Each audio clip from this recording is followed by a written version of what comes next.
Noong unang panahon, may mga kaibigan na nagtipon-tipon upang pag-uusapan ang mga kayamanan ng El Dorado. Tayo sa mismong puso ng alamat, ang El Dorado. Ang lungsod ng ginto ay naghihintay sa atin, ngunit ang paglalakbay patungo rito ay magiging mapanganib. Kailangan nating magtutulungan, magtiwala sa isa't isa, at sundin ang aking mga tagubilin. Ang mga kaibigan na si Janelle at Rowena ay handang-handa na, ngunit hinihintay pa nila sina Vince and Audrey. Kami, Professor. Ang pagdecipher ng mga sinaunang teksto nagbibigay sa atin ng pahiwatig tungkol sa lokasyon ng lungsod. Tiyak na matagumpay tayo. Si Rowena ay talagang walang takot kahit ang mga hamon ay kanyang haharapin.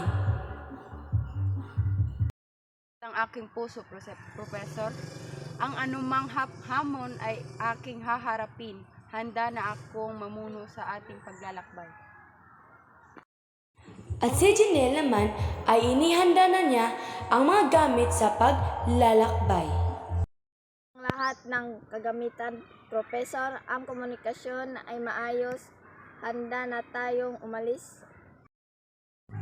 Pagkatapos sa kanilang pag-uusap ay biglang dumating si Vince at mayroon siyang sinasabi sa kanyang grupo.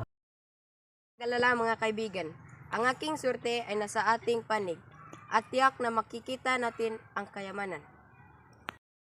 At pagkatapos, biglang dumating si Audrey at sinabi niya na handa na siya. Handa na ako!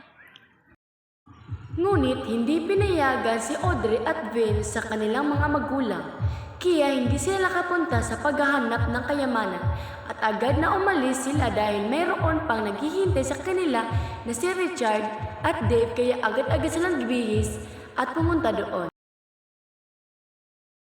At sa kanilang pagdating ay sinalubong sila ni Richard at mayroon siyang sinasabi.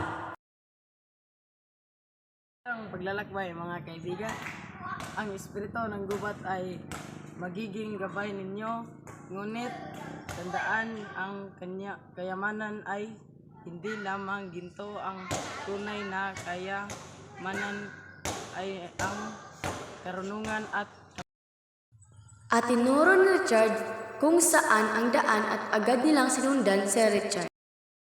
ko ang daan mga kaibigan. Nakita ko na ito sa aking mga paglalakbay. Sundin ninyo ako na doon. At sa kanilang paglalakbay ay may nakita silang tao at agad nilang tinanong kung saan ang kayamanan ng El Dorado.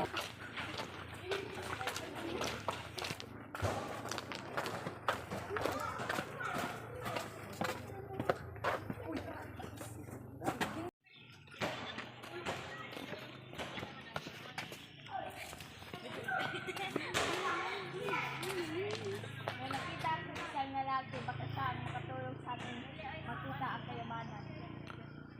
Puntahan natin.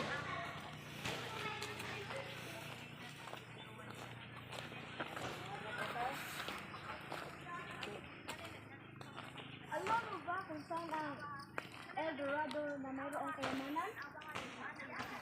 Baka alam doon. Pwede mo ba kami samahan?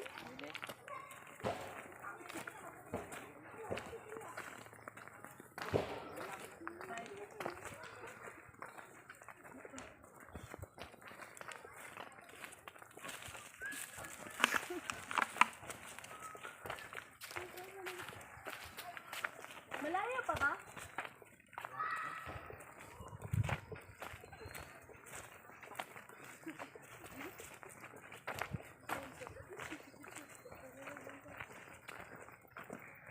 Maganda pala lugar dito tayo.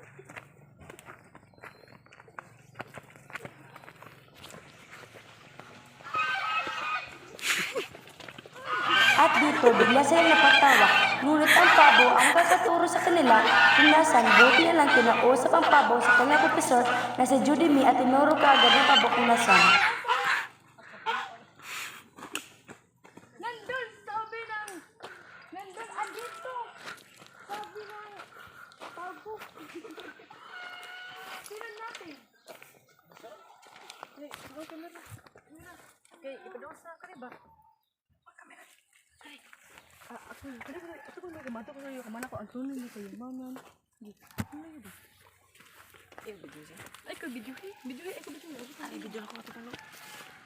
Nasaan ba ang kayamanan?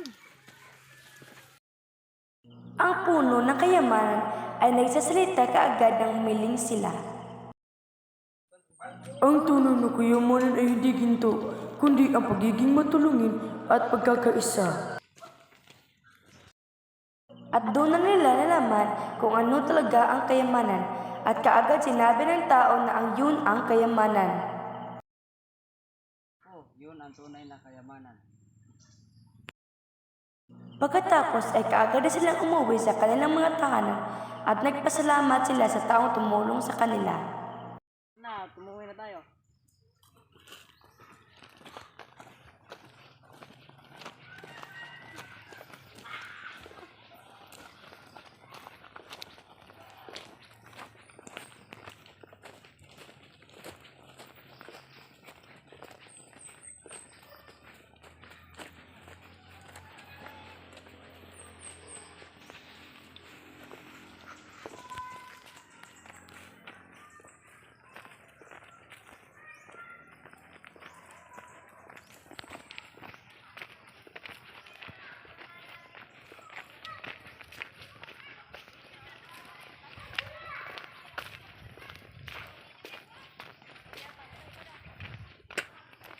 Maraming salamat sa inyong Ginoo.